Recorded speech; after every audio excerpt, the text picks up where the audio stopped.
ان عائشہ رضی اللہ تعالی عنہ بخاری شریف کی حدیث ہے قالت قلت یا رسول اللہ ادعو اللہ لی اے اللہ کے رسول جی مہربانی فرماؤ میرے لیے دعا کر دو زندہ پیغمبر ہے نا میرے لیے دعا فرما دو قال النبی صلی اللہ علیہ وسلم حضور صلی اللہ علیہ وسلم نے ہاتھ مبارکہ اٹھا لیے اور کہنے لگے اللہم اغفر لی عیشت ما تقدم من ذنبها وما تأخر وما اسرت وما اعلنت اے اللہ جتنی بھی میری عیشہ سے کوتاہیاں ہو گئی ہیں کوئی گناہ ہو گیا ہے اعلانیہ ہوا ہے یا چھپ کر ہو گیا ہے پیچھے والا گناہ ہے یا کوئی آگے جو گناہ بچتا ہے یا اللہ سارے گناہ معاف فرما دے امی عائشہ رضی اللہ تعالیٰ عنہ فرماتی ہیں قالت فضحکت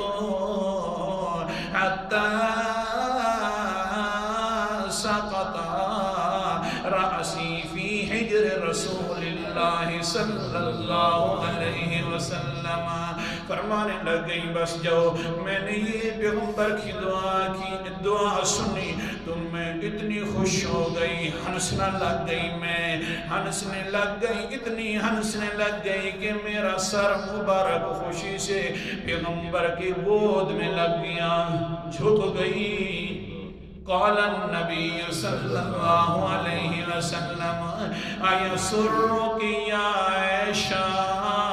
عائشہ کیوں خوش ہو رہی ہے آگے سے کہتی ہے آگے سے حضرت عائشہ رضی اللہ تعالیٰ عنہ فرماتی ہے قالت مالی لا یسرنی ودعاؤک لی اے اللہ کے رسول جی مجھے کیا ہو گیا آہا دعا آپ کر رہے ہوں میرے لیے کر رہے ہوں تو میں خوش کیوں نہ ہوں مجھے آخرکار اس قسمت کے اوپر کیوں نہیں فخر کرنا چاہیے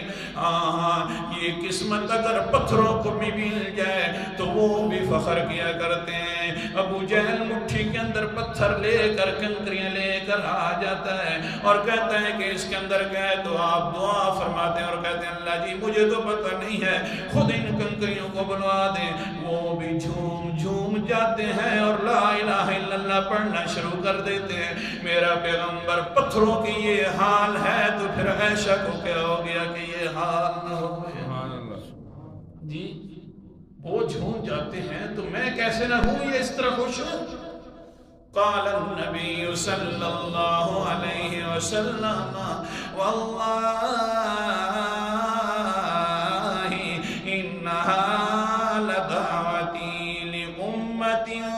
فی کل صلاة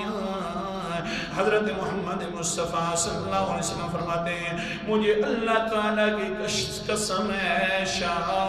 مجھے اللہ کی قسم ہے میں اپنی امت کے لیے ہر نماز میں یہی دعا کرتا ہوں